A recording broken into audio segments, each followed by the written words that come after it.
하나님이 주신 말씀 사도행전 12장 1절에서 25절까지의 말씀을 제가 대신 읽겠습니다. 좀 길지만 12장 전체인데 우리 함께 제가 읽을 텐데 우리 마음 다해서 또 마음으로 함께 읽어주시면 감사하겠습니다. 1절부터 읽겠습니다. 그때 헤롯 왕이 손을 들어 교회 중에서 몇 사람을 해하려 하여 요한의 형제 야고보를 칼로 죽이니 유대인들이 이 일을 기뻐하는 것을 보고 베드로도 잡으려 할새 때는 무교절 기간이라 잡음에 옥에 가두어 군인 넷씩인 네페에게 맡겨 지키고 6월절 후에 백성 앞에 끌어내고자 하더라. 이에 베드로는 옥에 갇혔고 교회는 그를 위하여 간절히 하나님께 기도하더라. 헤롯이 잡아내려고 하는 그 전날 밤에 베드로가 두 군인 틈에서 두 쇠사슬에 매어 누워 자는데 파수꾼들이 문 밖에서 옥을 지키더니 호련히 주의 사자가 나타나매 옥중의 광채가 빛나며 또 베드로의 옆구리를 쳐 깨워 이르되 급히 일어나라 하니 쇠사슬이 그 손에서 벗어지더라. 천사가 이르되 띠를 띠고 신을 신으라 하거늘 베드로가 그대로 하니 천사가 또 이르되 겉옷을 입고 따라오라 한데 베드로가 나와서 따라갈새 천사가 하는 것이 생시인 줄 알지 못하고 환상을 보는가 하니라. 이에 첫째와 둘째 파수를 지나 시내로 통한 쇠문에 이르니 문이 저절로 열리는지라. 나와서 한 거리를 지나며 천사가 곧 떠나더라. 이에 베드로가 정신이 들어 이르되 내가 이제야 참으로 주께서 그의 천사를 보내어 나를 헤롯의 손과 유대 백성의 모든 기대에서 벗어나게 하신 줄 알겠노라 하여 깨닫고 마가라 하는 요한의 어머니 마리아의 집에 가니 여러 사람이 거기에 모여 기도하고 있더라. 베드로가 대문을 두드린데 로데라 하는 여자아이가 영접하러 나왔다가 베드로의 음성인 줄 알고 기뻐하여 문을 미처 열지 못하고 달려 들어가 말하되 베드로가 대문 밖에 섰더라 하니 그들이 말하되 내가 미쳤다 하나 여자아이는 힘써 말하되 참말이라 하니 그들이 말하되 그러면 그의 천사라 하더라. 베드로가 문 두드리기를 그치지 아니하니 그들이 문을 열어 베드로를 보고 놀라는지라. 베드로가 그들에게 손짓하여 조용하게 하고 주께서 자기를 이끌어 옥에서 나오게 하던 일을 말하고 또 야고보와 형제들에게 이 말을 전하라 하고 떠나 다른 곳으로 가니라. 날이 새미 군인들은 베드로가 어떻게 되었는지 알지 못하여 적지 않게 소동하니 헤롯이 그를 찾아도 보지 못하며 파수꾼들은 신문하고 죽이라 명하니라. 헤롯이 유대를 떠나 가이사랴로 내려가서 머무니라. 헤롯이 두로와 시돈 사람들을 대단히 노여워하니 그들의 지방이 왕국에서 나는 양식을 먹는 까닭에 한 마음으로 그에게 나와 왕의 침소 맡은 지나 블라스도를 설득하여 화목하기를 청한지라. 헤롯이 나를 택하여 왕복을 입고 단상에 앉아 백성에게 연설하니 백성들이 크게 부르되 이것은 신의 소리요 사람의 소리가 아니라 하거늘 헤롯이 영광을 하나님께로 돌리지 아니하므로 주의 사자가 곧 친히 벌레에게 먹혀 죽으니라. 하나님의 말씀을 흥왕하여 더하더라. 바나바와 사울이 부주하는 일을 마치고 마가라는 요한을 데리고 예루살렘에서 돌아오니라. 아멘. 하나님의 말씀입니다. 자, 사도행전 시리즈 20번째입니다. 권세를 이기는 합심 기도의 능력. 권세를 이기는 합심 기도의 능력이라는 제목의 말씀을 나누겠습니다. 지난 9월 말에 인천 송도에서 4차 로전대회가 있었습니다. 전 세계 복음주의, 개신교 지도자 또 선교단체 지도자 5,000명이 모여서 예수님이 명하신 지상 대위임령을 어떻게 완수할 수 있을까? 얼마만큼 복음이 전해졌고 전해지지 않았고 어떠한 어려움이 있는지 모여서 함께 기도하고 울며 전략을 짜는 그런 일주일의 기간이었습니다. 대회 기간 수요일이었습니다. 전 세계에서 박해를 받는 성도들의 간증들과 보고가 있었는데요. 인도 교회에 대한 박해와 선교 현장을 나누신 분이 있었습니다. 바부 버기스라는 박사님이신데 200년 역사의 인도 공동체, 물론 도마부터 따지면 훨씬 더 오래됐지만 이 인도의 교회 공동체가 세워진 것을 아마 200년 역사로 본 것 같습니다. 역사상 가장 심각한 박해의 직면에 있다는 겁니다. 왜냐하면 지난 8월 초 인도에서 가장 엄격한 개종 금지법이 우타르 프라데시주에서 통과됐기 때문입니다. 그래서 이 법을 위반하게 되면 보석이 불가능한 심각한 범죄로 간주가 된다는 거예요. 그래서 재판 없이도 수년 동안 감옥에 갇힐 수 있기 때문에 이 법안 때문에 835건의 사건에서 1682명이 체포가 된 거예요. 누가 체포된 거예요? 그리스도인들이. 그 힌두교인 그 나라에서 그리스도인으로 살다가 복음을 전하다가 특히 개종을 시키다가 걸려서 감옥에 들어간 수많은 그리스도인들이 있게 되었다는 거죠. 근데 놀라운 것은 박해 가운데서도 긍정적인 영향이 있었다는 거예요. 폭력과 유혈 공격 속에서도 굳건히 신앙을 포기하지 않는 그리스도인들이 생겨났다는 겁니다. 그리스도와 성경적 신앙에 대한 또한 호기심이 점차 커져서 박해를 받으면서도 도대체 예수가 무엇이길래 저들은 믿음을 포기하지 않는가라고 하는 이런 사람들이 늘어나게 됐다는 거죠. 그래서 박해가 가장 심했던 인도 마을 한 마을에서 전체가, 여러분 전체입니다, 그리스도께로 돌아왔다는 거예요.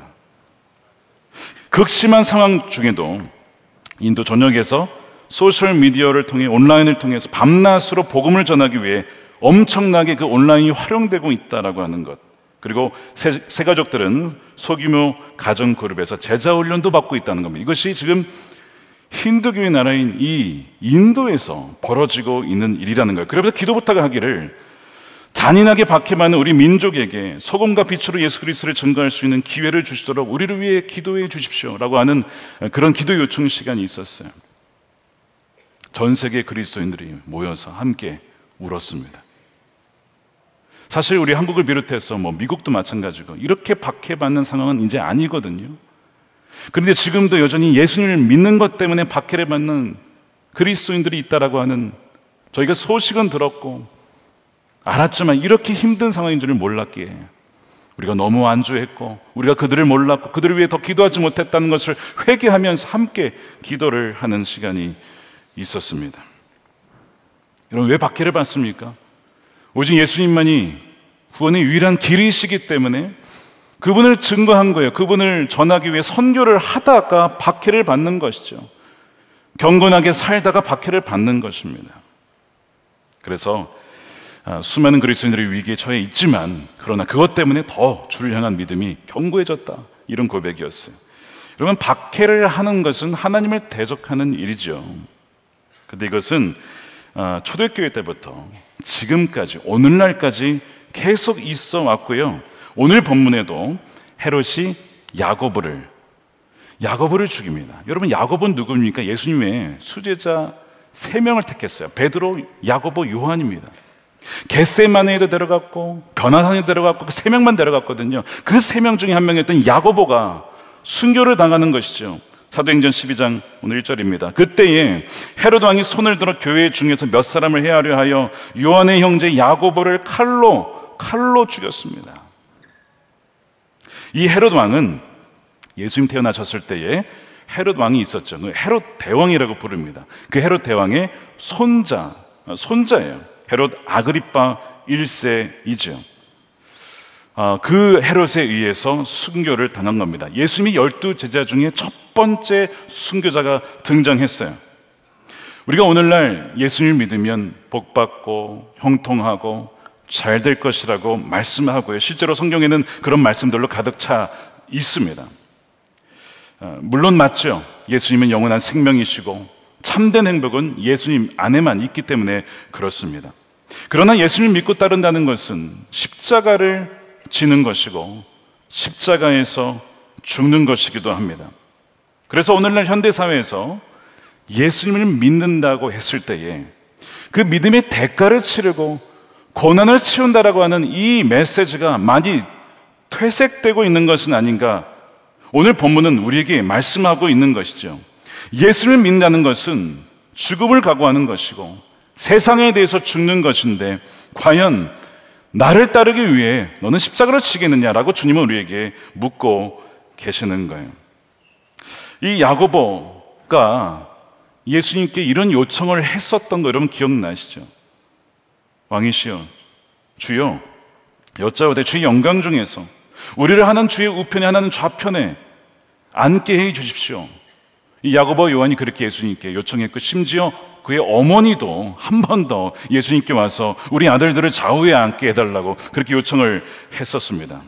그때도 치맛바람이 굉장히 강했던 것이죠. 그 중에 한 명이 바로 야고보였어요. 근데 그때 주님께서 이렇게 말씀을 하셨습니다. 마가복음 10장 38절이죠. 예수께서 이르시되 너희는 너희가 구하는 것을 알지 못한다. 내가 마시는 잔을 너희가 마실 수 있으며 내가 받는 세례를 너희가 받을 수 있느냐? 예수님, 그 잔 저도 마실 수 있습니다. 저 잘 마십니다. 저도 마시겠습니다. 그 잔은 다른 것이 아니라 피의 잔, 죽음의 잔이었습니다. 그것이 뭔지 모르고 마실 수 있다라고 했고, 그 자리가 어떤 자리인지 모르고 달라라고 얘기했어요. 그 자리는 순교의 자리입니다. 죽는 자리였죠. 그러니까 지금 야고보는 내가 구하는 것이 좋은 것, 즉 생선을 구하고 있다라고 생각했는데 실은 뭘 구하고 있는 겁니까? 뱀을 구하고 있는 거예요. 뭘 구하고 있는지 모른 채 주님께 구하고 있어요. 그러니까 예수님이 너희가 구하는 것을 너희가 알지 못하고 구하고 있구나라고 했던 것입니다. 그런데 야고보는 자기가 뭘 구하는지를 몰랐지만 사실 가장 영광스러운 것을 구하고 있었어요. 바로 순교의 잔이었습니다. 그리고 주님은 그 야고보의 기도를 들어주셨어요. 가장 첫 번째 제자들 중에 순교자가 야고보가 된 것입니다. 그리고 그 형제 요한은 가장 오래 살아남아서 요한계시록을 쓰고 그렇게 또한 죽게 되죠. 비록 야고보가 생각했던 영향력의 어떤 실세로서 예수님이 좌편과 우편에 앉는 것은 아니었지만 주님은 그게 가장 좋은 것을 주셨고, 그리고 아마 어쩌면 주님의 보좌 좌우편에 앉아 있는지도 몰라요. 계시록에 보니까 순교당한 이들이 예수님께 가장 가까이 붙어 있었거든요. 여러분, 예수님 믿고 따른다는 것은 죽겠다는 것입니다. 그리고 이것이 오늘 본문이 가르치고 있는 메시지 중에 하나이죠. 예수님을 믿다가 세상 권세로 인해서 박해를 받아 죽어도 좋다라고 결단한 이들이 누구냐면 성도입니다. 그리고 그들이 그리스도인들이었어요.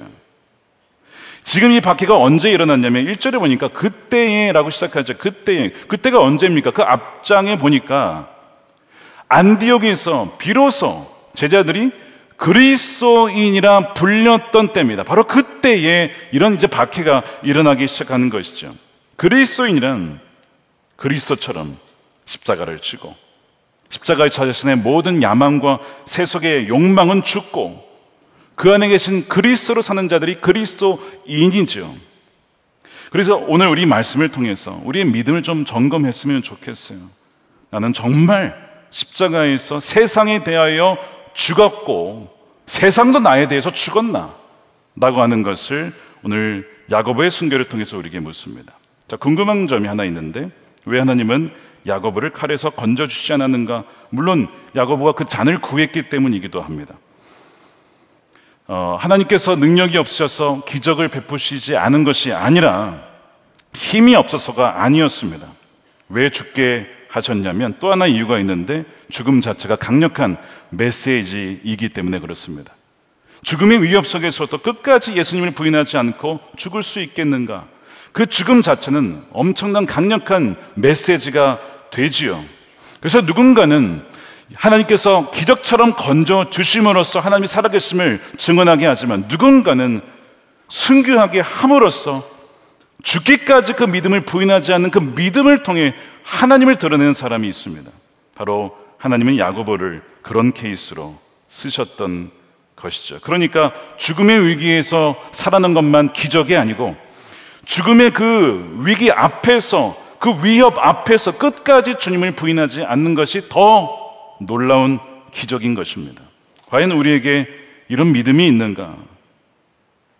스데반처럼, 야고보처럼 세상에서 너 이렇게 믿으면, 너 이런 식으로 예수님 믿으면 너 세상에서 인정받지 못해 라고 하는 새로운 형태의 박해와 위협 속에서 끝까지 주님을 믿겠는가? 야고보를 죽인 이 헤롯은 여기에 그치지 않습니다. 베드로를 감옥에 가두죠. 그것도 죽이려고 가두는 거예요. 왜 그가 이렇게 하냐면 오늘 말씀에 보니까 유대인들이 이 야고보가 죽은 것을 보고 굉장히 기뻐했어요. 그러니까 이 헤롯은 어떤 정치 그룹을 기쁘게 하기 위하여서 악한 법도 서슴지 않고 악행을 서슴지 않는 그런 왕이었던 것이죠. 이 헤롯은 하나님을 대적하는 권세를 상징합니다. 말씀드린 것처럼 초대교회 때부터 지금까지, 아니 여러분 성경 전체에서 늘 하나님을 대적하는 세력은 모습과 형태와 모양을 바꾸어서 등장을 해왔습니다. 예를 들면 창세기에는 아담과 하와를 유혹하여 하나님을 대적하게 한 뱀이 등장하죠. 그게 시작입니다. 바벨탑을 쌓아서 하나님처럼 되고자 했던 사람들이 또한 나오죠. 그리고 출애굽기에 가면 그 유명한 바로 왕, 대표적으로 하나님을 대적한 왕이었습니다. 그리고 여호수아 시대에는 하나님을 대적하는 가나안 왕들, 미디안 왕들이 등장합니다. 열왕기서 상하에 가게 되면 나중에 아합 왕, 이세벨, 하나님을 대놓고 무시하고 조롱하죠. 아수르의 사네립 왕도 하나님을 조롱합니다. 신약 성경이 와서 헤롯 대왕 어린 아기들을 죽임으로써 왕 중의 왕을 죽이려 했습니다. 그리고 오늘 본문에 헤롯이 야고보를 죽이면서 베드로를 감옥에 가두죠. 이 역사를 보면 히틀러나 스탈린이나 김일성 부자나 기독교를 박해하고 크리스천들을 박해하면서 자신을 인간을 신격화하여 하나님을 대적한 무리들이 있어 왔고 지금도 존재합니다. 이러한 세상에 강한 힘들이 얼마나 센지 그 앞에서 그리스도인들은 너무나 약해 보일 때가 있습니다. 헤롯 왕의 말은 법이었고 그의 손은 권세 그 자체였습니다. 칼 자체였습니다. 마찬가지로 오늘날 세상 권세는 이제는 아까 말씀드린 것처럼 개종금지법 이런 악한 법들을 만들어서 하나님과 교회와 하나님의 백성들을 대적하고 핍박을 합니다. 하나님의 가정 설계도를 파괴하고 은밀하게 무너뜨리는 그런 교묘한 법들이 이미 유럽과 미국, 이제는 한국을 노리고 있습니다. 마치 헤롯이 유대인들을 기쁘게 하기 위해 어떤 정치적인 이해관계 때문에 베드로를 가두고 그런 일을 행했던 것처럼 오늘날에도 특정 그룹을 만족시키기 위해 제정되는 악법들이 있습니다. 질문은 이것이죠. 교회와 그리스도인들은 이런 헤롯의 권세에 어떻게 대응하는 것이 좋을까? 그냥 그렇게 하는 대로 당하는 것이 옳을까? 맞을까라고 하는 질문입니다. 먼저 우리는 하나님의 말씀이 성경이 분명 말씀하고 있는 것부터 시작을 해야 돼요. 성경은 분명히 하나님의 정의와 공의를 세우는 것이 중요한 하나님의 뜻이고 명령이라고 말씀을 해요. 예를 들어서 미가서 6장 8절에 사람아 주께서 선한 것이 무엇임을 너에게 보이셨나니 하나님께서 너에게 구하시는 것은 오직 첫 번째가 정의를 행하는 것이다. 두 번째가 인자를 사랑하며 겸손하게 내 하나님과 함께 행하는 것이 아니냐. 이사야 1장 17절에 선행을 배우며 정의를 구하며 학대받는 자를 도와주며 고아를 위하여 신원하며 과부를 위하여 변호하여 주라. 소리를 내어라. 이 정의라고 하는 이 단어 미가서 6장 8절에 미슈파트라고 하는 이 히브리어 단어인데요, 오늘날로 번역하면 공정, 공의라고 할 수가 있겠습니다. 잘못된 것을 바로잡기 위해 행하는 것을 하나님은 우리에게 원하신다는 것이죠. 그러니까 야고보가 아무런 죽을 이유가 없이 죽은 것은 공의로운 일이 아닙니다. 이건 불의이죠. 거기에 대해서 침묵하지 말아라. 소리를 내야 된다. 외쳐야 된다라고 성경은 말씀하고 있는 거예요. 불의한 제도나 법을 바로잡기 위해 성도들이여 침묵하지 말아라 라고 하는 것이죠. 사도행전 4장에 베드로와 요한이 공의에 잡혔습니다. 공의에서 뭐라고 하냐면 예수님의 이름으로 말하거나 복음 전하는 일 하지 말아라. 어떻게 보면 이것을 법령으로 만들어 버렸다고 할 수 있겠습니다. 그때 그들의 한 말이 무엇이었습니까? 4장 19절에 베드로와 요한이 대답하여 이르되 하나님 앞에서 너희의 말을 듣는 것이 하나님의 말씀을 듣는 것보다 옳은가 판단하라. 공공장소에 어떻게 보면 그 재판장에서 당당하게 말씀이 무엇인지 진리가 무엇인지를 외쳤습니다. 그리고 악한 권세에 대항하여 저항하여 소리를 낸 것이죠. 이것이 굉장히 중요하다는 얘기예요. 하지만 그 방식에 있어서는 온유와 겸손으로 해야 합니다. 폭력적이거나 강압적인 방식이 되어서는 안 되지요. 이와 관련하여 교회 그리스도인들이 오늘날의 헤롯의 권세가 무엇일까를 우리가 판단할 필요가 있습니다. 분별할 필요가 있습니다. 저는 미국에 살다 오면서 그런 일을 보았습니다. 2010년부터 2021년까지의 미국의 그 기간은 대법원의 판결부터 해서 너무나 많은 법들이 생겨나면서 미국 사회는 급변했습니다. 아, 법의 위력이 이렇게 강력하구나. 미국이라는 커다란 땅덩이 전체를 바꿀 수 있는 힘이 이 법에 있구나 하는 것을 저는 똑똑히 보았어요. 그렇기 때문에 우리 그리스도인들이 그런 일에 대해서 소리치고 외치는 것은 참 중요한 일입니다. 하지만 유의하고 주의해야 될 일이 하나 있어요. 대규모 인원 동원에 대한 부분입니다. 대규모 인원 동원은 양날의 검이 될 수 있습니다. 그것은 강력한 유혹이 될 수 있습니다. 왜 유혹이 될 수 있는가? 대규모 인원 자체에 모이는 것은 문제가 되지는 않습니다. 예를 들면 여러분 성경에 하나님의 백성들이 대규모로 모였던 때를 한번 떠올려 보십시오. 사무엘이 국가의 위기 앞에서 백성들을 모았어요. 어디에? 미스바에 모여서 우리 기도하자. 근데 그 기도는 뭐였냐면 이런 기도였습니다. 우리가 하나님을 떠나서 우상을 숭배했습니다. 자신들의 우상 숭배를 회개하기 위해 모였던 것이 미스바 기도였어요. 에스라가 바벨론 포로 이후에 귀환을 하면서 백성들을 다시 광장에 모이게 하죠. 다 많이 모였습니다. 엄청 많이 모였죠. 그때도 기도를 하는데 여러분 잘 읽어보시면 무슨 기도입니까? 하나님, 우리가 잘못했습니다.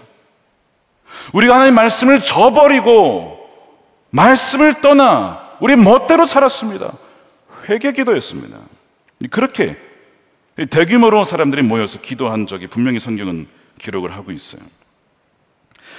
대규모의 인원이 모였을 때에 왜 이것이 유혹이 될 수 있는지 또 위험할 수도 있는지를 제가 말씀을 드리겠습니다. 대규모라고 하는 숫자와 규모는 하나님보다 더 우리가 의지하게 될 그 무엇이 될 수도 있기 때문에 그렇습니다. 성경은 줄곧 하나님과 그분의 통치, 주권을 구하고 의지하라고 했지 사람의 수를 의지하라고 하지는 않았습니다. 그러니까 우리가 모여서 기도할 때 많이 모여서 기도하는 건 너무 중요해요.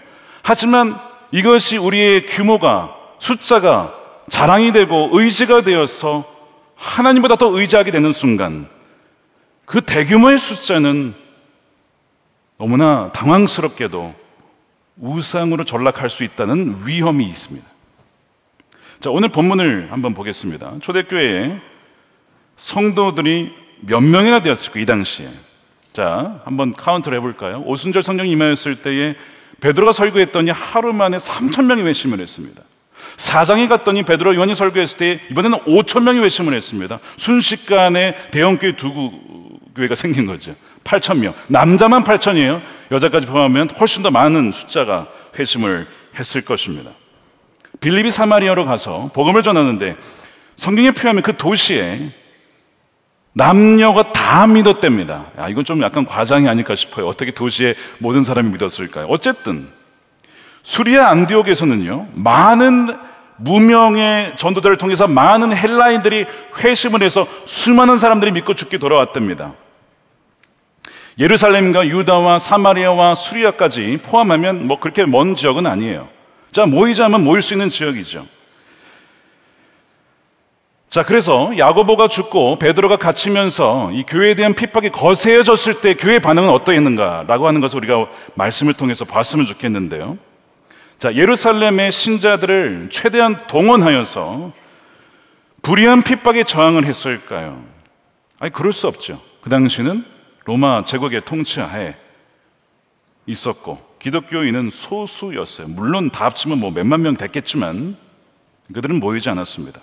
그렇게 모였다가 또 다른 희생자가 날 수 있기 때문에 위험한 것이죠. 지럽지 못한 것이었습니다. 그래서 이들은, 그래서라기보다 그런 생각을 하기에 앞서서, 아니 어쩌면 아예 안 하는지도 몰라요. 왜냐? 성경은 뭐라고 되어 있냐면 그 위기 앞에서 그들은 뭘 했냐? 기도했다는 것입니다. 자, 5절이죠. 이에 베드로는 옥에 갇혔고 교회는 베드로를 위하여 간절히 하나님께 기도하였더라. 마가라고 하는 그 요한의 어머니 마리아의 집에 모였으니까 뭐 얼마나 모였겠습니까? 많이 모인 숫자는 아니었을 거예요. 밖에서 모인 거 아니고요, 교회 집에서 모였습니다. 말씀드린 것처럼 공공장소에 모이지 않은 이유, 여러 가지 위험성이 있었기 때문에 그래요.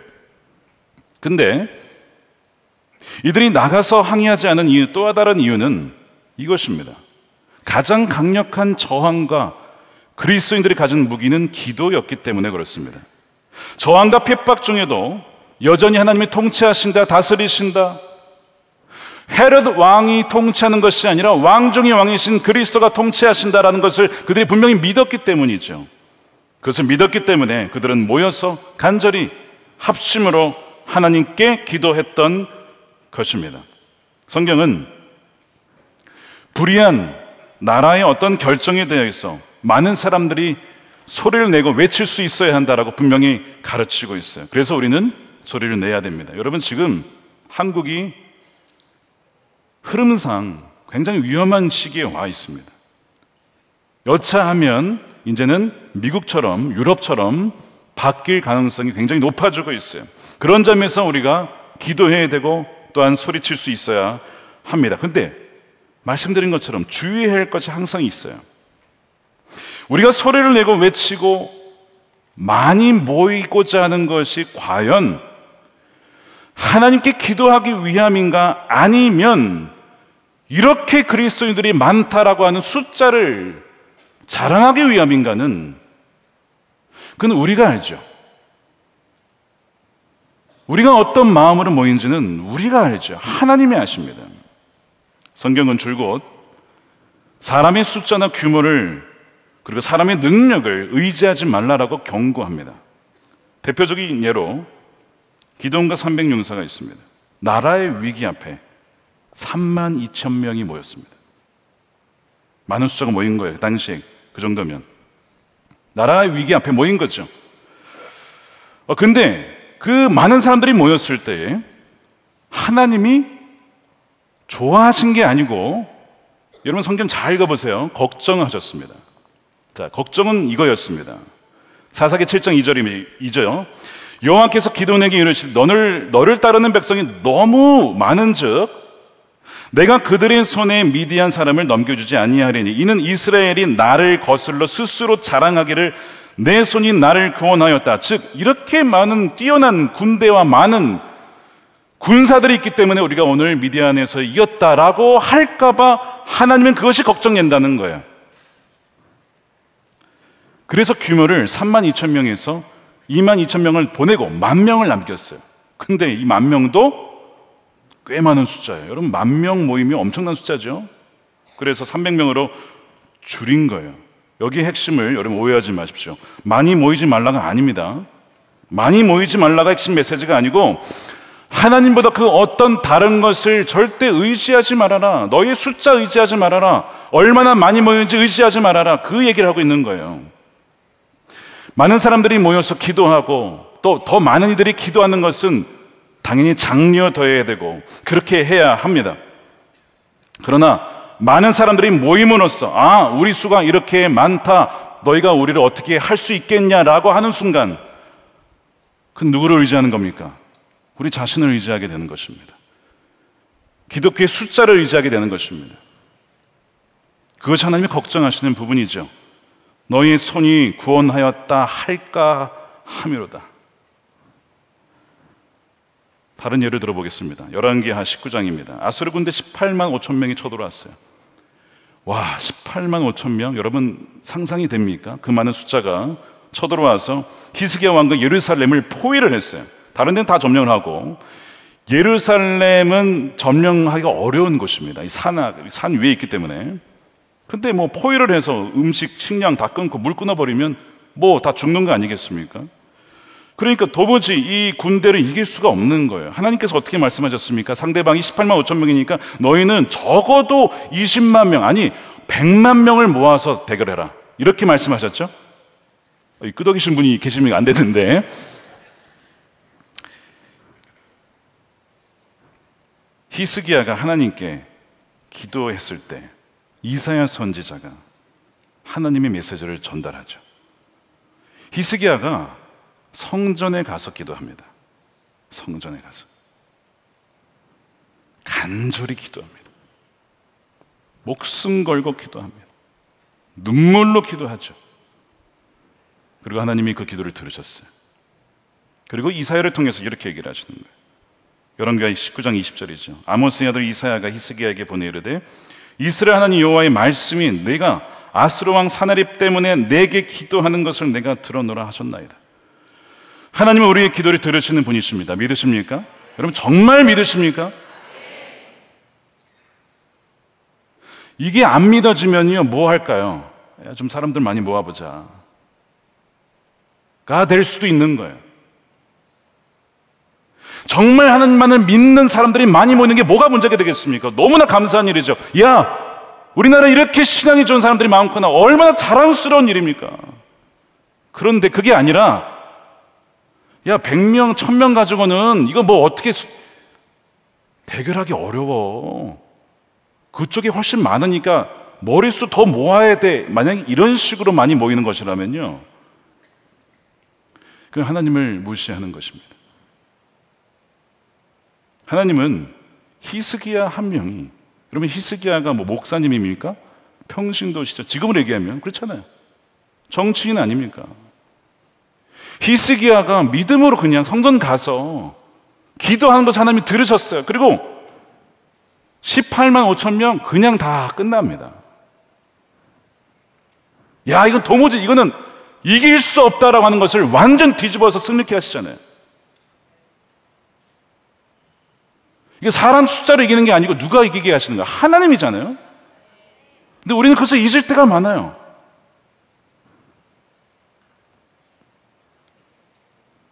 (100만) 명이 모이면 이기고 100명이 모이면 지는 것이 아니고요, 반대로 100만 명이 모이면 안 되는 것도 아닙니다. 결국 하나님이 하시는 것인데 과연 하나님이 하실 것에 대한 진정한 우리의 믿음이 있냐 없냐, 그게 문제인 것이죠. 하나님 앞에 진실된 100명의 기도자, 아니 한 명의 히스기야와 같은 전심의 기도자만 있어도요 나라가 지켜진다고요.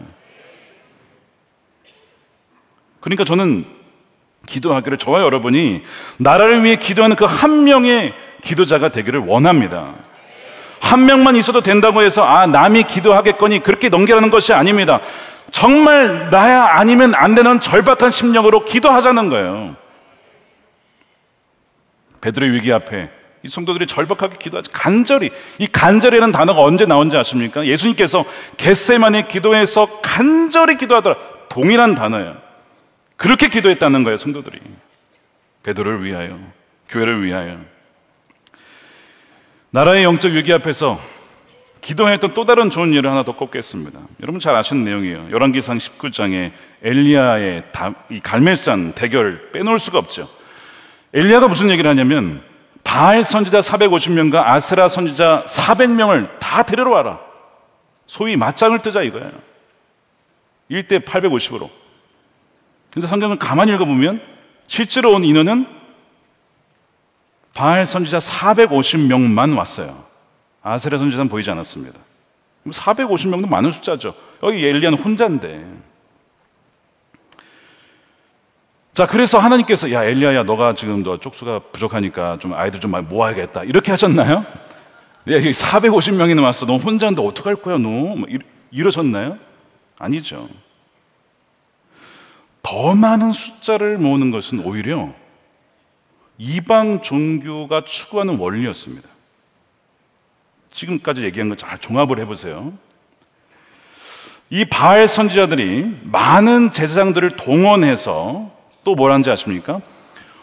오래 기도하면 바알이 들어줄 줄 알고 있어요. 그래서 아침부터 점심까지 기도하죠. 아무런 역사가 없어요. 점심부터 저녁까지 기도하죠. 아무런 역사가 없어요. 얼마나 많은 사람들이 오래 기도하냐, 그게 중요한 게 아니에요. 기도의 대상이 진정한 하나님이시냐 아니냐, 그게 중요한 것이죠. 아무리 많이 모여서 뭐 오래 기도해봤자 그 대상이 우상이면 무슨 소용이냐고요. 예수님께서 마태복음 6장에 기도를 가르치시면서 너희는 이방인들처럼 중언부언하지 말아라. 그들은 말을 많이 해야 하나님께서 들으신 줄 알미니라. 이방인의 기도라는 거예요. 많이 모여가지고 우리가 많이 오랫동안 많은 간청을 드리면 하나님이 우리의 정성에 감동하여서 들으실 줄 아는 것은 이방의 종교라는 거예요. 아마 이 부분을 얘기하고 염두하신 말씀이라 저는 생각합니다. 저녁까지 했는데 나중에는요 막 몸도 막 긁어요. 막 칼로 긁으면서 막 피를 내면서 우리를 돌봐주십시오. 근데 바알은 가짜인데요, 우상인데 아무런 역사가 없죠. 그러니까 많은 숫자에 의지하는 것은요, 죄송하지만 성경과 기독교에서 말하는 것과 별로 상관없습니다. 숫자에 많고 적음이 아니고요, 하나님께 대한 전적인 순종과 믿음, 그것이 승리를 가져오는 것이거든요. 엘리야는요 단 한 명이서 믿음으로 구해요. 열왕기상 18장 37절이죠. 여호와여 내게 응답하소서, 내게 응답하소서. 간절하게 기도하는 거예요. 이 백성에게 주 여호와는 하나님이신 것과, 주 여호와, 그러니까 이 온 지구를 통치하시는 분이 여호와이십니다. 주는 그들의 마음을 되돌이키심을 알게 없어서 하매 이에, 이거 한 번 기도했는데 그냥 불이 바로 와요. 여호와의 불이 내려서 번제물과 나무와 돌도 태워요. 불이 그냥 불이 아니에요. 흙을 태우고 도랑에 물까지 핥은지라. 이런 기도의 능력을 체험하고 누린 여러분 되시길 축복합니다. 자, 그러면 많은 성도들의 기도는 필요 없냐? 그렇지 않아요. 엘리야가 이 대결에서 승리한 이후에, 그러면 승리한 이유가 참 어려워요. 낙심합니다. 번아웃이 와요. 오히려 이제 더 핍박을 당하니까 내가 이렇게까지 했는데 나라가 바뀌지 않는 것 같고, 마치 하나님 앞에 정말 신실하게 살아간 자는 나 혼자 외에는 없는 것 같고 동역자가 없는 것 같은 거예요. 외로운 거예요. 그래서 굉장히 이제 이 엘리야가 침체에 빠지면서 심지어는 나를 데려가 달라고, 내 목숨을 끊어달라고 이렇게까지 간청을 하죠. 영적 침체감이 엘리야에게도 왔습니다. 그때 하나님께서 하신 말씀이 뭔지 아십니까? 엘리야야, 너 혼자 아니야. 그리고 너가 다 하려고 하지 마. 너가 다 할 수도 없고, 너 뒤에 엘리야가 준비되어 있고 예후라는 왕도 준비되어 있고 다 준비해놨어 내가. 너는 너의 역할 그것만 하면 돼. 마치 너가 다 해야 하는 것처럼 그렇게 부담 갖지 마. 그거 교만이야. 너가 다 하는 거 아니야. 내가 하는 거야. 그 얘기하신 거예요. 그리고 뭐라고 하시죠? 너 혼자인 줄 알았지? 바알에 무릎 꿇지 않은 7,000명 내가 남겨놨어. 열왕기상 19장 18절. 그러나 내가 이스라엘 가운데 7,000명을 남기리니 다 바알에게 무릎 꿇지 아니하고 다 바알에게 입맞추지 아니한 자니라. 이 말씀 가만 보면 남기리니 미래형을 썼어요. 지금은 없는데 나중에 남기실 건가 보다, 이렇게 해석하는 경우에 그렇지 않아요. 그 뒤에 바알에게 무릎을 꿇지 않고 바알에게 입맞추지 아니한, 현재 완료로 되어 있어요. 지금까지 바알에게 절하지 아니하고 무릎 꿇지 아니한 신실한 사람들이 7,000명이 있는 것을 내가 봤다. 그리고 그들을 이 나라에, 앞으로의 이 나라를 이끌어갈 인재들로 내가 세울 거야 라고 말씀을 하시는 거예요.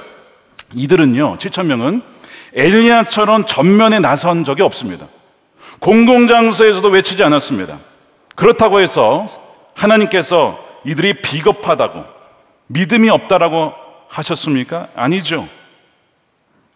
하나님의 계획은 겉으로 드러나지 않는 숨겨진 자들을 통해서도 이루어집니다. 바알에게 무릎 꿇지 아니한 이 7,000명은 세상에 눈이 띄지 않아요. 전면이 나서지도 않고 공공장소에서도 외친 분들은 아니었어요. 그런데 하나님은요, 이들이 삶의 자리에서 바알에서 무릎 꿇지 않고 하나님의 말씀대로 살려고 하고 부르신 자리에서 신실하게 예수님과 동행하려고 하는 그들의 삶을 인정하셨고 보셨다는 것입니다. 받으시는 거예요. 비록 엘리야의 눈에는 보이지 않았지만, 비록 그들이 세상에서 어떤 권력이나 권세가 없어서 힘이나 영향력이 없는 것 같아도 하나님은 그들을 주목하고 계셨고 그들을 통해서도 하나님의 뜻을 이루신다는 뜻입니다. 교회와 성도들이 헤롯이라고 하는 악한 권세에 저항할 때 꼭 기여해야 할 것이 바로 이거예요. 하나님 향한 전심의 믿음의 기도죠. 그리고 주의해야 될 것이 세상의 방식대로 힘의 논리와 숫자가 아니라 그 앞에 먼저 하나님 앞에 신실하게 서는 것이 우선이고 그것이 전부여야 합니다. 얼마나 많이 모였느냐보다 더 중요한 것은 진짜 하나님이 행하신다라고 하는 그 믿음이죠. 그래서 여러분, 숫자에 의지하는 것은 믿음의 약화 혹은 세속적인 접근일 수 있음을 우리는 분별할 수 있어야 됩니다. 이게 굉장히 교묘한 거예요. 저는 한국교회가 미스바에 모여서 사무엘과 백성들이 기도한 것처럼 기도해야 한다고 저는 믿습니다. 그 사무엘에 의해 모인 미스바는 어떠한 정치적 의도 없이 먼저 하나님 앞에 금식하며 자신들의 죄를 회개했죠. 정확하게 우상 숭배, 돈을 의지하고 사람을 의지하고 숫자를 의지했던 우상 숭배를 회개한 것이 미스바의 기도였어요. 말씀드린 것처럼 에스라도 마찬가지입니다. 회개 기도로 하기 위해 모인 거예요. 우리가 이제 말씀으로 돌아가겠습니다. 우리가 말씀을 잊고 살았습니다. 우리에게 말씀을 들려주십시오. 광장에 모여서 말씀을 들었잖아요. 그러니까 그런 점에서 우리가 모여서 기도하고 말씀을 듣는 것이 너무 중요한 일이죠. 그 시작은 회개여야 돼요. 회개. 우리가 동성애 이슈가 있지만, 너무 중요한 이슈지만, 그러면 이성의 가정은 문제가 없습니까? 그건 다 정상인가요? 남편과 아내가 정말 신실하게 부모가 되어서 자녀들에게 하나님이 설계하신 가정의 모습을 잘 보여주고 말로만이 아니라 행동에서, 삶에서, 일상에서 그걸 보여주어서 잘 전수해주고 있습니까? 가정이 무너지는 데에는 동성애만이 아니라 어떻게 보면 하나님 말씀대로 세우지 못한 가정, 우리의 책임이 더 큰 거 아닙니까? 우리가 동성애가 죄라고 외치는 것으로 말미암아 마치 우리의 이런 죄를 덮으려는 의도는 아니겠지만 이게 없는 것은 아니거든요, 사실. 시작은 회개여야 된다는 거예요. 미국에 있을 때 제가 몇 번 말씀드렸지만 제 딸 친구 한 명이 여자아이인데 자꾸 자기 남자라고, 나중에는 자기는 아무런 성도 없다고, 젠더는 자꾸 바뀐다라고 하는 그거에 영향을 받은 것도 있고, 또 하나는 그 아버지가 가정폭력을 통해서 그렇게 엄마를 아프게 하니 남자가 싫은 거야.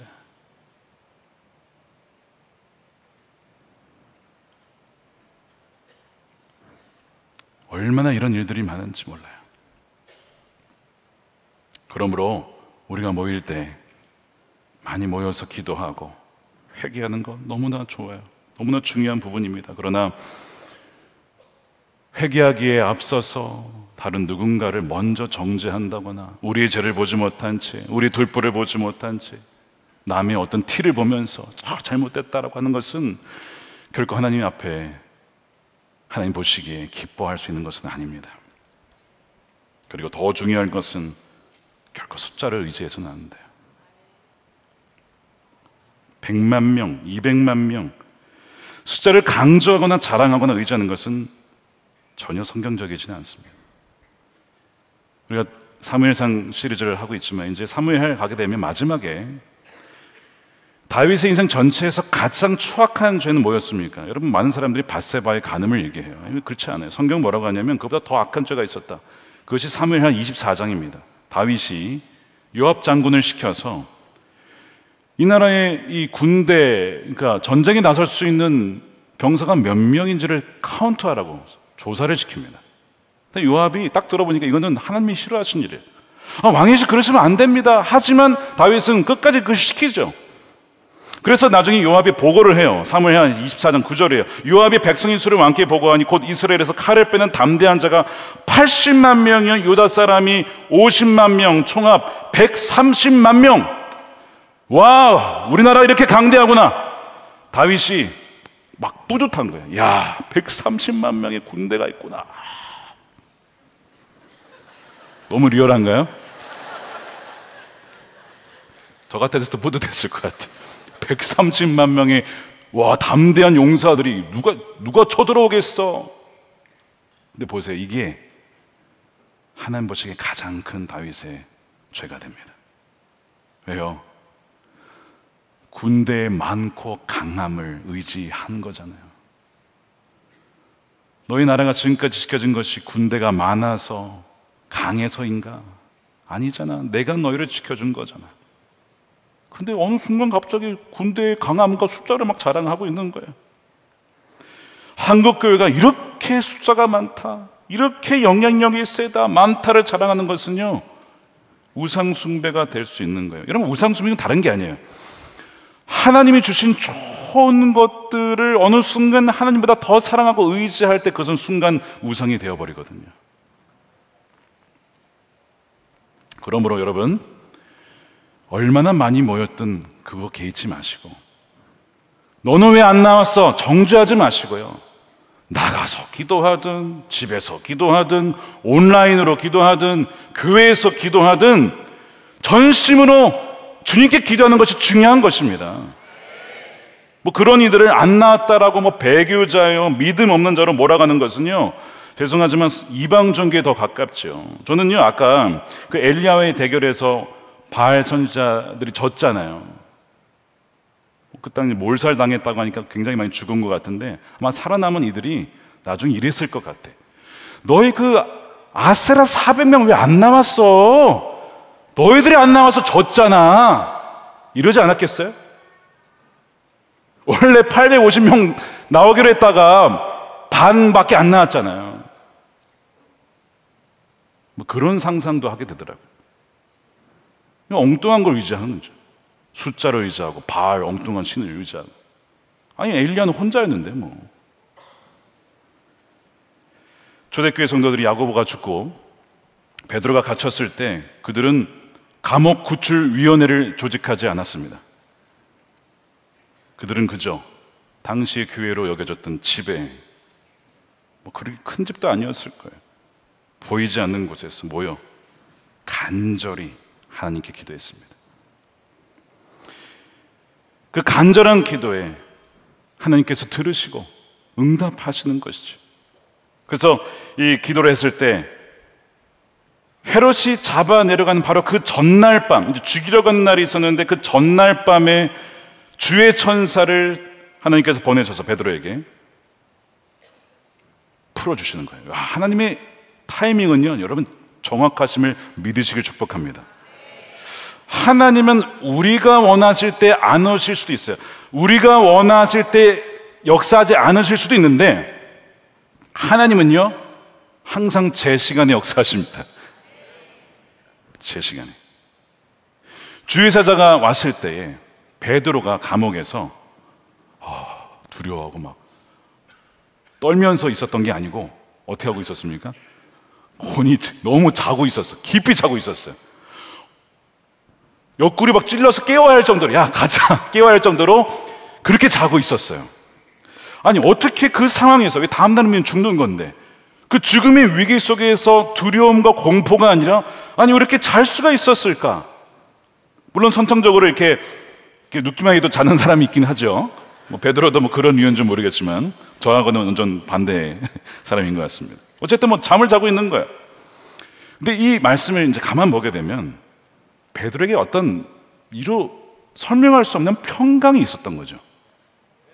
여러분 이 말씀을 아시죠? 빌립보서 4장 6절인데요. 아무것도 염려하지 말고 다만 모든 일에 기도와 간구로 너희 구할 것을 감사함으로 하나님께 아뢰라. 그렇죠? 기도하라는 거 아니에요? 근데 뒤에 그리하면 모든 지각에 뛰어난 하나님의 평강이 그리스도 예수 안에서 너희 마음과 생각을 지키신다. 들어주신다는 게 아니고 마음과 생각을 지켜주신대요. 불안하지 않도록, 떨지 않도록 하늘의 평강으로 지켜준다는 거예요. 지금 베드로를 위해서 기도했던 성도들이 뭘 기도했을까요? 저는 분명히 이것을 위해서 기도했다라고 믿습니다.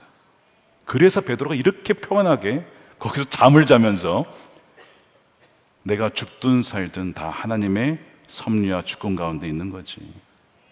이건 뭐 진짜 이거 뭐 말로 어떻게 설명하겠어요?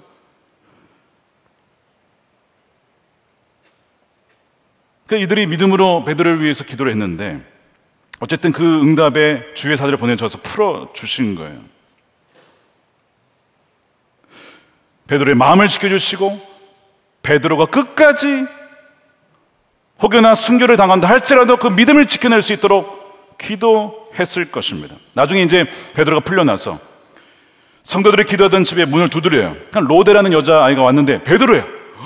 베드로, 우리가 기도했던 그 베드로가 돌아왔습니다 했더니 너가 미쳤구나. 베드로가 왜 돌아오냐. 베드로가 지금 감옥에 있는데 안 믿는 거예요. 미쳤다라고 돼 있죠. 15절에 그들이 말하되 너가 미쳤구나.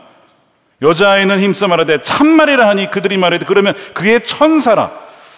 그러니까 이 사도행전을 가만 보게 되면 초대교인들이 누굴 믿었냐면 천사를 믿었어요. 여러분 천사를 믿는 게 이상한가요?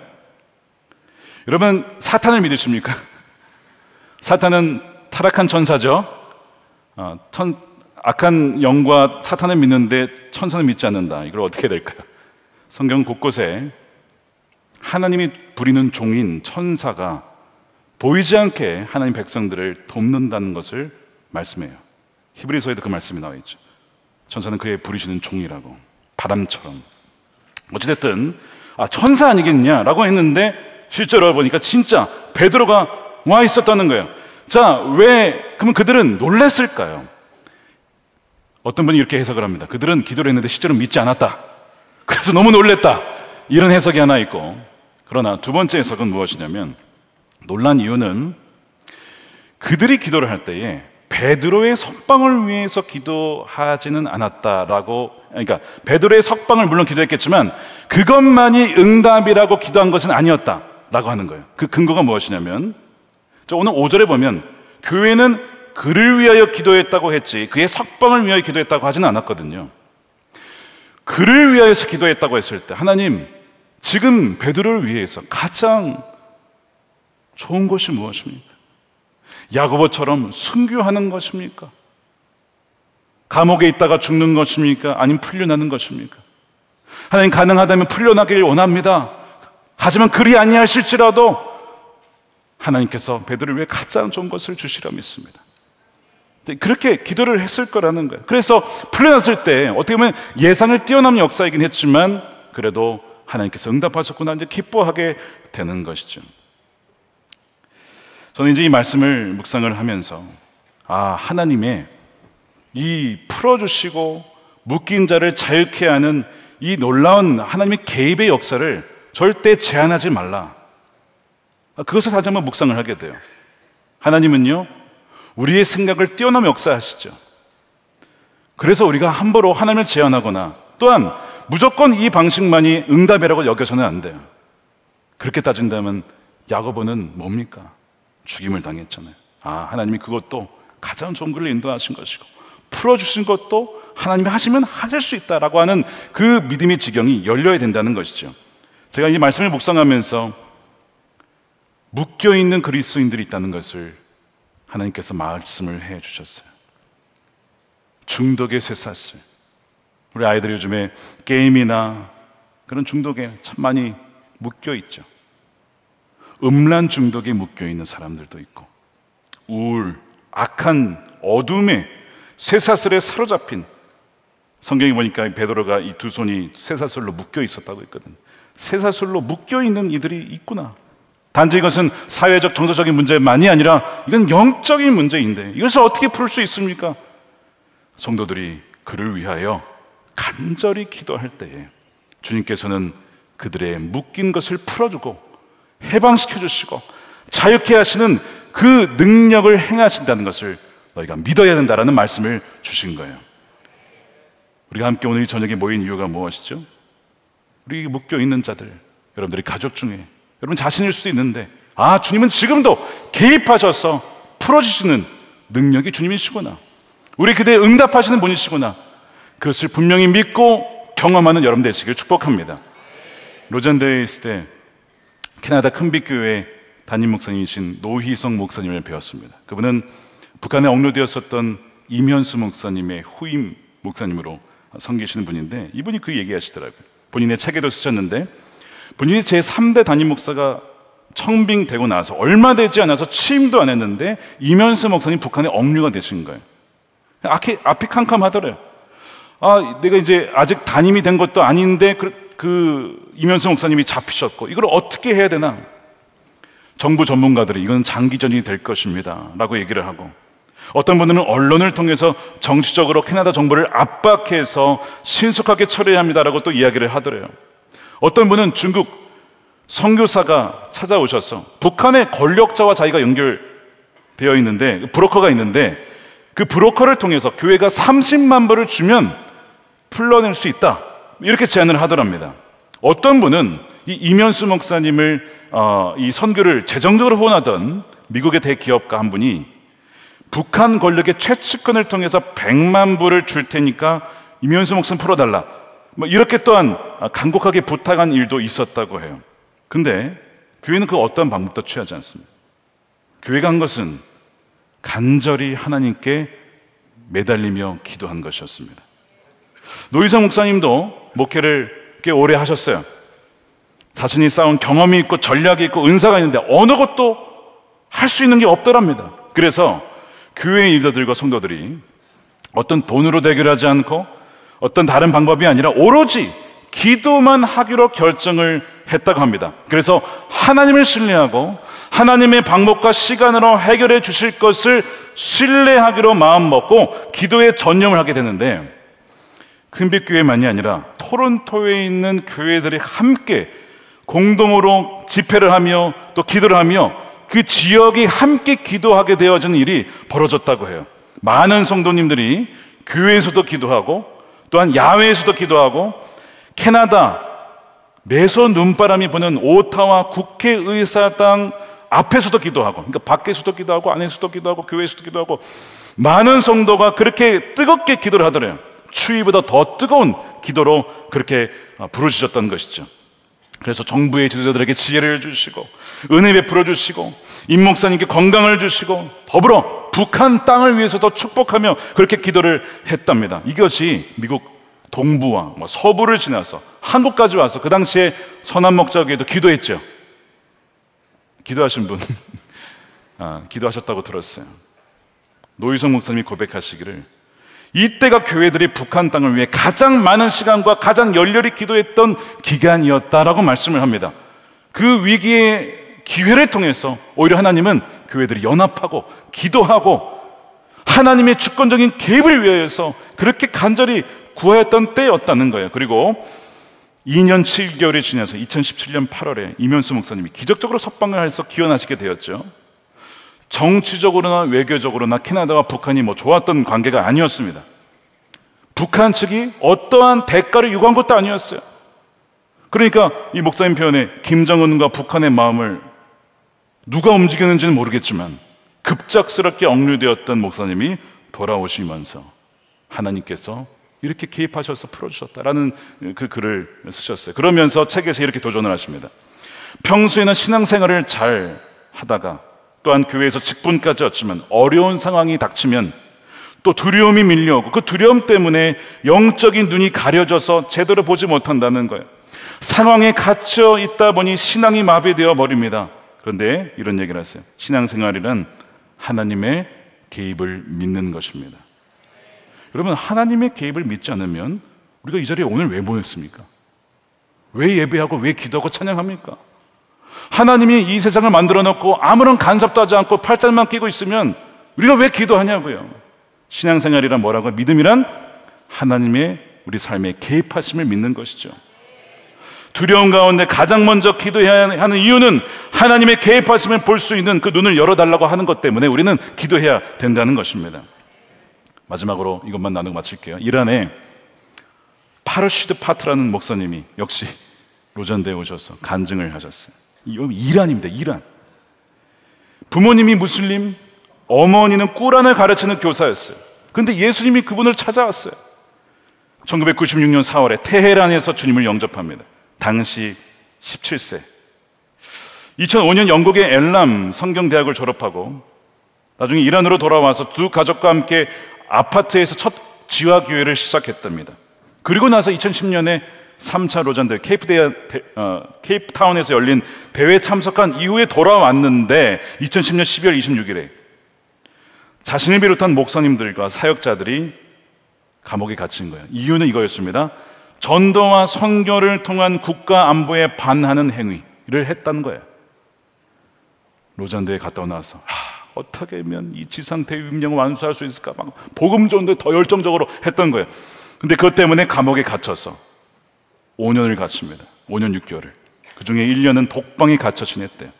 그의 고백이 5년 6개월 동안 하늘의 해를 보지 못했습니다. 그러나 주님은 저의 빛이자 구원이었습니다. 마침내 하나님의 은혜와 많은 동역자들의 강력한 기도로 5년 만인 2015년 12월에 출소하게 되었습니다 라고 그분이 간증을 하시면서 감옥에서 깨달은 것이 무엇이냐면 하나님의 사랑의 가장 큰 표현은 때로는 박해와 고통이라는 것을 깨달았대요. 처음에는 이것이 왜 나에게 이런 박해가 있나, 어려움이 있나 싶었는데 지나가 보니 이것이 하나님의 사랑의 가장 큰 위대한 표현인 것을 깨달았다는 거예요. 자신이 그로 말미암아 더 주님을 바라보고 의지하게 되고 그 일로 말미암아 이란의 지하교회가 수백 교회로 부흥했대요. 여러분 지금 가장 급성장하는 나라가 어딘지 아십니까? 기독교가? 여러분 이란입니다. 이란에만 보도에 의하면 100만 명의 그리스도인들이 있답니다.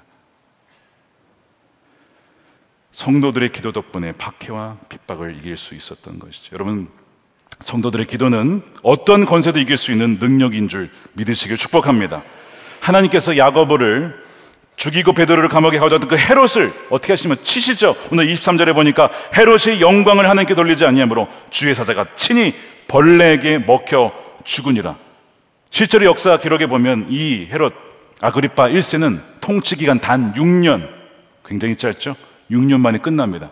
죽었어요. 갑자기 죽었다는 거예요. 역사 기록에도 그렇게 나와요. 근데 성경 뭐라고 되어 있어요? 이유를 주의 사자가 쳐서 죽었다. 하나님께 대적하고 하나님께 대항하였던 이들은요 다 그렇게 멸망하고 죽기 마련입니다. 하나님께서 성도들의 간절한 기도에 개입하신 것입니다. 하나님께서는 기도에 응답하여 주셔서 베드로를 풀어주시고 또한 헤롯을 또한 심판하시고 그렇게 역사하셨는데 그 개입하시는 하나님의 역사가 오늘날 지금도 저와 여러분의 삶 가운데 있는 줄 믿으시길 축복합니다. 기도하는 백성들의 기도를 통해서 두려움의 권세, 정치적 권세, 죽음의 권세를 이기게 하신다는 거예요. 그래서 오늘 이 저녁에 우리가 합심 기도로 하나님께 기도로 나아갈 때에 그 모든 묶였던 것들이 풀어지고 자유케 되어지는 그 은혜를 누리는 저와 여러분들이 되시기를 우리 주님의 이름으로 축원드립니다. 우리 함께 찬양하신 후에 우리 기도하는 시간 갖겠습니다. 아무것도 두려워하지 말라. 주 나의 하나님이 지켜주시네. 우리 함께 가사를 묵상하면서 찬양하시고 기도하겠습니다. 두려워 말라. 아무것도. 우리 박해받는 교회와 성도들을 위한 기도를 드리기를 원합니다. 오늘날 전 세계에 참 많은 박해받는 그리스도인들이 있습니다. 이란에서, 인도에서, 시리아, 중국, 북한, 정말 지하교회 믿음을 지키는 신실한 그리스도인들이 참 많습니다. 그런데 그들만이 아니고요, 한국에서도 직장에서 믿음을 지키다가 핍박을 당하는 그리스도인들이 있어요. 경영하시는 분 중에 기업을 경영하시는데 자신의 믿음을 드러내잖아요. 그러면 나 거기 거래 안 할 거야. 나 그 가게 안 갈 거야. 이렇게 하는 사람들이 있습니다. 그래서 자신의 믿음을 숨겨야 되나, 부끄럽다고 해야 되나, 그런 종류의 박해도 있습니다. 우리가 이 시간 기도할 때에 어떤 종류의 박해이든지 주님, 전 세계에서 여러 형태로 박해받는 우리의 형제 자매들을 기억하여 주십시오. 그들이 고난 중에서도 끝까지 믿음을 지켜낼 수 있도록 붙들어 주십시오. 그런 환경 속에서 벗어나게 해달라고도 기도할 수 있습니다. 그리고 기도해야 되죠. 그래서 베드로가 풀려난 것이고요. 그러나 야고보처럼 거의 죽음을 당하는 순교의 수준까지 가야 하는 상황이 있을 수도 있습니다. 그럼 우리의 기도는 단지 그 상황에서 벗어나게 해주십시오가 아니고, 그런 상황 속에서도 주님, 끝까지 내가 주님을 사랑하고 주님을 믿고 주님을 부끄러워하지 않겠습니다 라고 하는 그 믿음을 주십시오. 어쩌면 이것이 더 중요한 기도인지도 모릅니다. 인도와 이란과 시리아와 중국과 북한, 그리고 대한민국, 그리스도의 복음이 더욱 확산되게 하시고 박해 중에도 주님의 영광이 더욱더 드러나게 하여 주옵소서. 박해받는 성도들에게 담대함과 소망을 주시옵시고, 우리가 오늘 찬양한 것처럼 주님이 나와 함께 하신다, 주님이 함께 하심을 믿음으로 승리하는 저들이 되게 해달라고 우리 두 손 들고 간절한 마음으로 기도하겠습니다. 주여,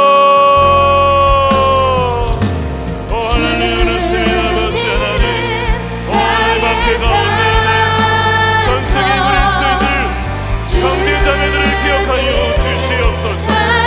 주 예수를 믿는 것만으로 박해를 당하고 손해를 받고 멸시를 당하는 이들이 있습니다.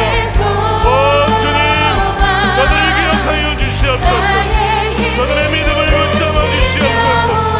끝까지 주를 향한 믿음이 흔들리지 아니하고 당당하게 나는 그리스도인이다, 나는 하나님의 사랑받는 자녀다라고 고백할 수 있는 자녀들이 되기를 원합니다.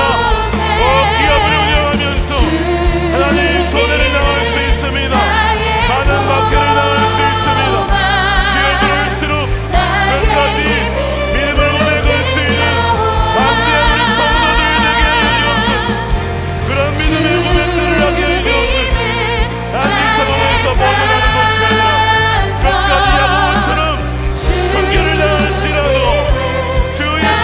전원심을 고백하며 담대하게 아버지 하나님 백색 순교를 당할 수 있는 그 믿음을 우리에게 더하여 주옵소서. 그 고난과 어려움을 통하여 더욱더 주님을 사랑하며 주님을 믿는 백성들이 일어나게 하시고 마을 정치가 하나님 전체가 주님께 돌아오는 놀라운 역사를 주여 허락하여 주시옵소서.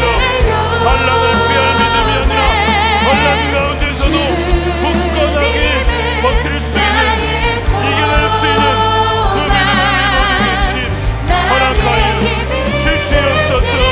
오 주님, 이란과 북한과 중국과 아버지는 취약교회 성도들 가운데 주여 하나님 주님의 말씀이 영원히 장하게 하시고, 오 하나님 그 편 중에서도 감사함으로 찬양함으로 하나님께 믿음으로 나가는 우리의 노력자들, 우리 손들이 되게 하여 주시옵소서.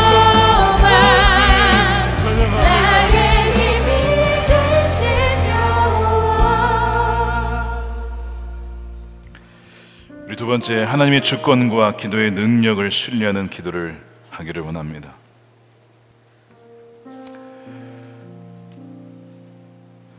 우리가 한국에 처한 상황을 위해서 우리가 기도해야 되고 많은 사람들이 기도했으면 좋겠습니다. 그런데 이것을 꼭 신뢰하셔야 돼요. 하나님은 이 땅을 통치하십니다. 하나님은 주권자이시고 왕 중에 왕이십니다. 그분 돌아가지 않으셨어요. 줄지도 아니하시고 주무시지도 아니하시고 우리의 삶을 정확하게 통치하시고 인도하시는 분이십니다.